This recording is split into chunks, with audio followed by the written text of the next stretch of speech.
It turns out multiple state and county agencies play their small part. But in the end, we were able to track the teenager Tracy Parker from when he was first charged and then convicted of attempted murder in early 2023 to when he was arrested for murder this week. How was a 17-year-old arrested for murder in Howard County this week, wearing an ankle monitor related to an attempted murder conviction the year before?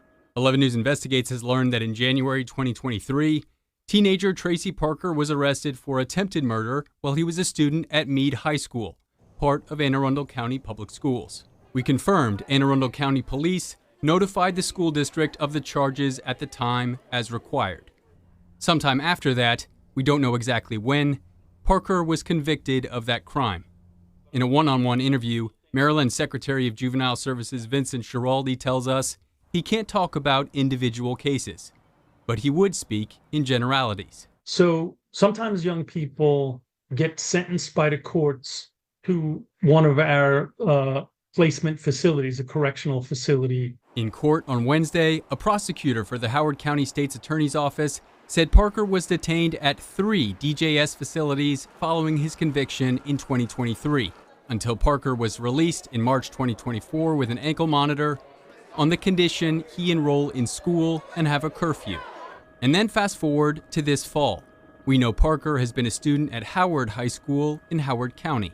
Schiraldi made this point. When the young people come out of the facility, we keep them on house arrest for a short period of time, let them kind of reacclimate to the community, and then if they've earned their way off of it, they get off of it.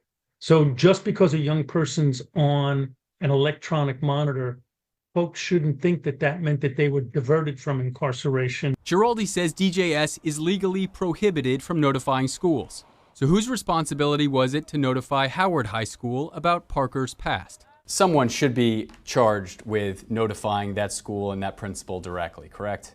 Absolutely, and the law exists that requires that to happen. Again, Schiraldi couldn't speak specifically about Parker, but he said in general, it's always got to be the prosecutor when a kid is convicted of a crime. In other words, because Parker was convicted of attempted murder in Anne Arundel County, Schiraldi says it would fall to prosecutors in that county or in the county Parker's family moved to, Howard County, to notify the high school's officials. The superintendent of Howard County Public Schools says he was told about Parker, but not what he was convicted of. And a spokesperson for the high school says they were never told.